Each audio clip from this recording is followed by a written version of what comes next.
함께 사도신경으로 신앙 고백하겠습니다.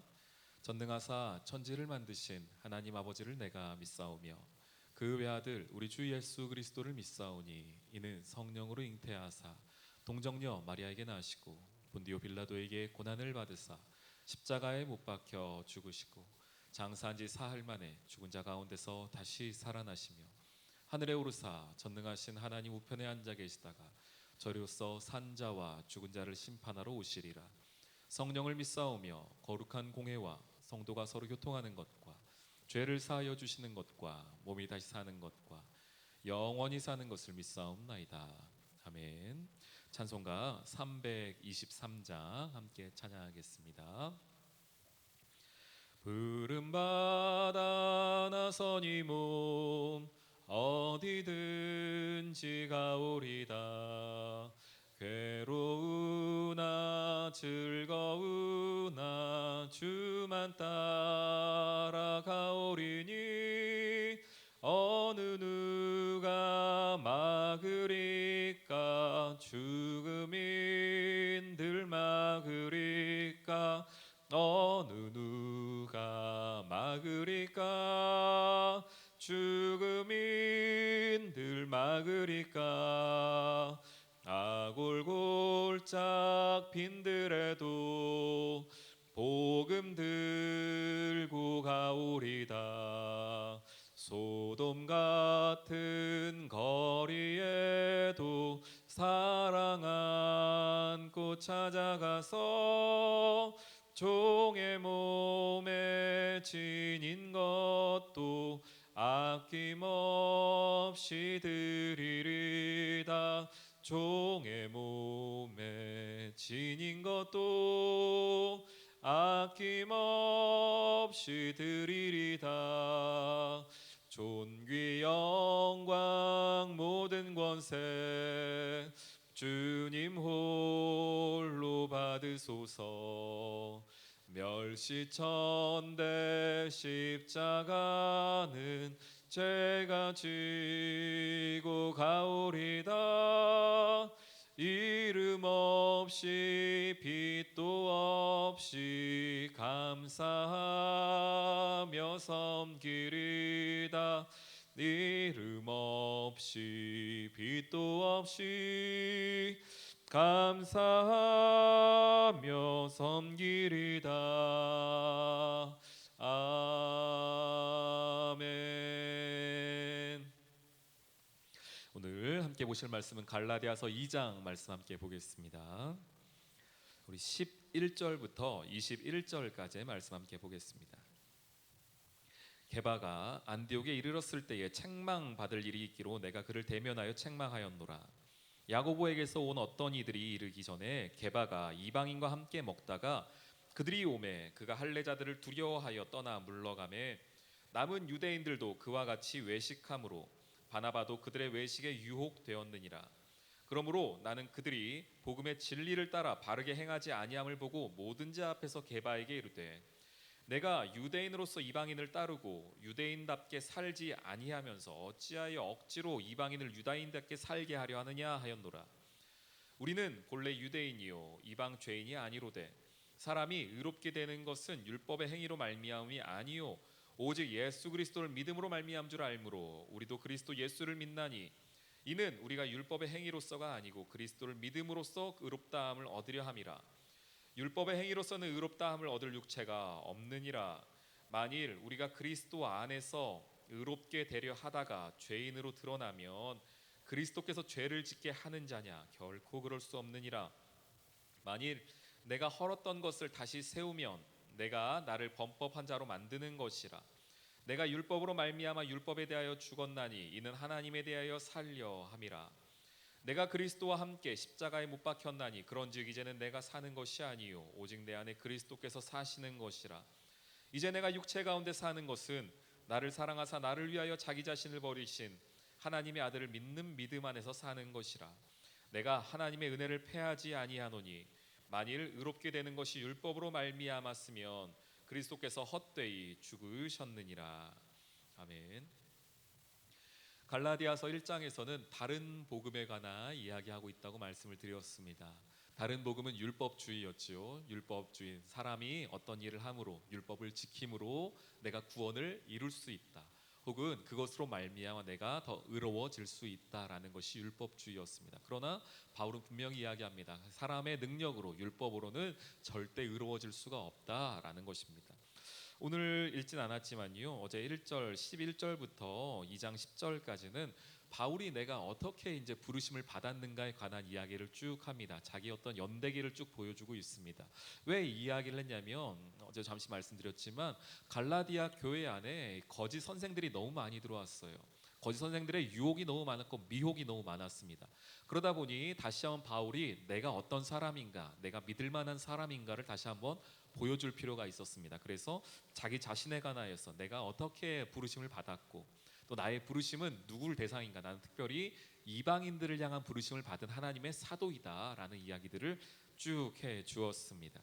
그리고 나서 오늘 2장 11절부터 저희가 보았는데요, 여기에서는 어떻게 의롭게 되는가, 그렇다면은 믿음으로 의롭게 된다고 말했는데 과연 그것이 어떻게 되는 것인가, 어떻게 완성되는가를 우리에게 알려주고 있습니다. 그러면서 우리 한 가지 사건을 이야기하고 있습니다. 11절에 게바가 안디옥에 이르렀을 때 있었던 사건인데요, 게바는 베드로를 보여주고 있습니다.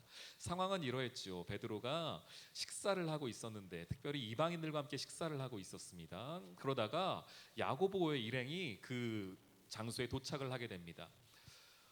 베드로 입장에서는 이방인들과 함께 식사를 하는 것이 어땠는지 맨 처음엔 잘 몰랐는데, 근데 자기를 알고 있고 자기와 함께 유대인인 야고보 일행이 함께 그 자리에 들어오게 되니까 그때 베드로가 어떻게 했냐면 그 자리를 조용히 떠납니다. 왜냐하면 이방인들과 함께 식사하는 것을 야고보에게, 같은 유대인들에게 들키고 싶지 않았던 것이죠. 보여주고 싶지 않았던 것입니다. 이 사건이 사도행전에도 기록이 되어 있는데요, 그 부분을 지금 이야기해주고 있습니다.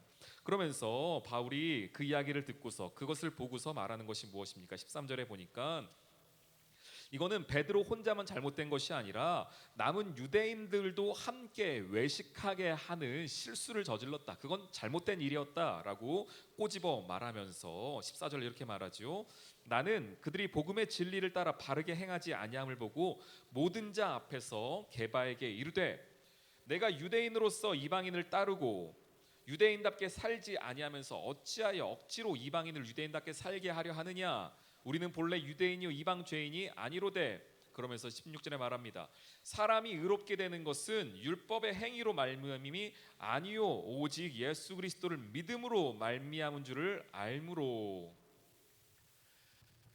바울의 그러한 행위, 베드로의 그러한 행위요, 베드로가 사도였고 하나님의 부르심을 받은 하나님의 자녀였고 사도였고 또한 수제자라 말하는 그 베드로 역시도 마음 한구석에 어떤 부분이 남아있냐면 율법에 얽매여 있는 부분이 있는 겁니다.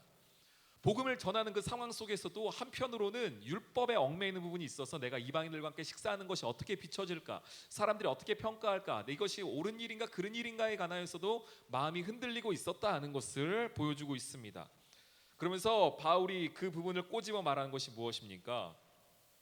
우리는 유대인인데 유대인이든 이방인이든 상관없이 사람이 의롭게 되는 것은 온전히 율법의 행위가 아니라 그리스도를 믿음으로 말미암는 것이다. 오직 그리스도의 믿음으로 말미암아 우리가 의롭게 되는 것이다. 그 어떤 행위도 우리를 의롭게 할 수 없다고 이야기합니다. 16절 중간부터 읽어볼까요?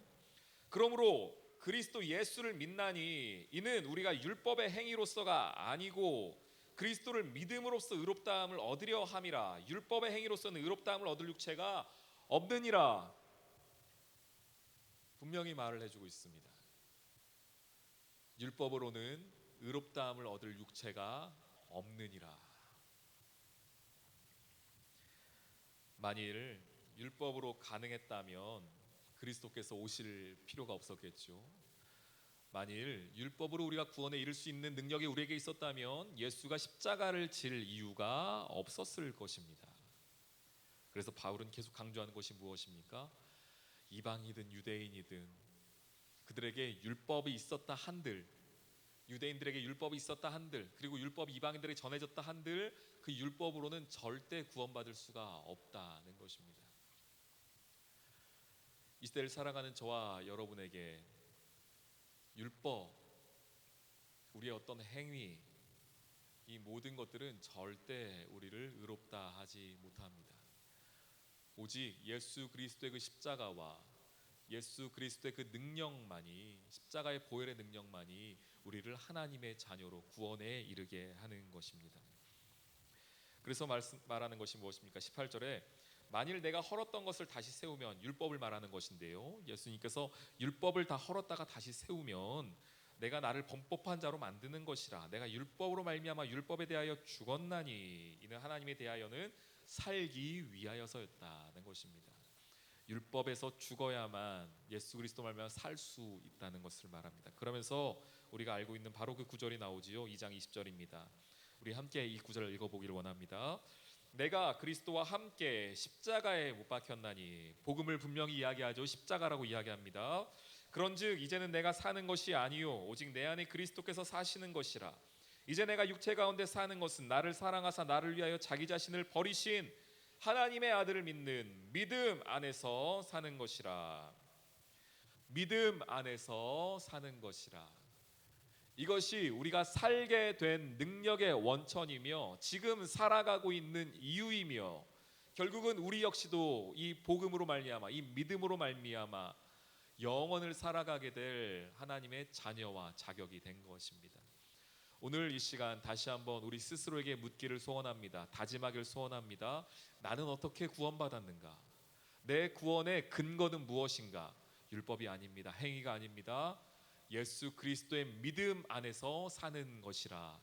이것이 여러분들의 참된 고백되기를 소망합니다. 오늘 이 하루도 믿음으로 말미암아 살아가는 여러분 되시길 주님의 이름으로 축원합니다. 우리 함께 기도 제목 나누며 나아가도록 하겠습니다. 하나님, 특별히 우리에게 허락하여 주신 복음 전파의 사명 끝까지 붙잡게 하여 주시옵소서. 각자의 자리 가운데의 부르심의 자림을 깨달아 성실하고 진실하게 살아가게 하여 주시옵소서. 우리 시간 함께 기도하며 나아가도록 하겠습니다. 하나님, 오늘도 하루 앞에 나아갑니다. 이 하루를 살아가며 복음 전파의 사명을 끝까지 붙잡고 살아가게 하여 주시고, 각자의 자리 가운데에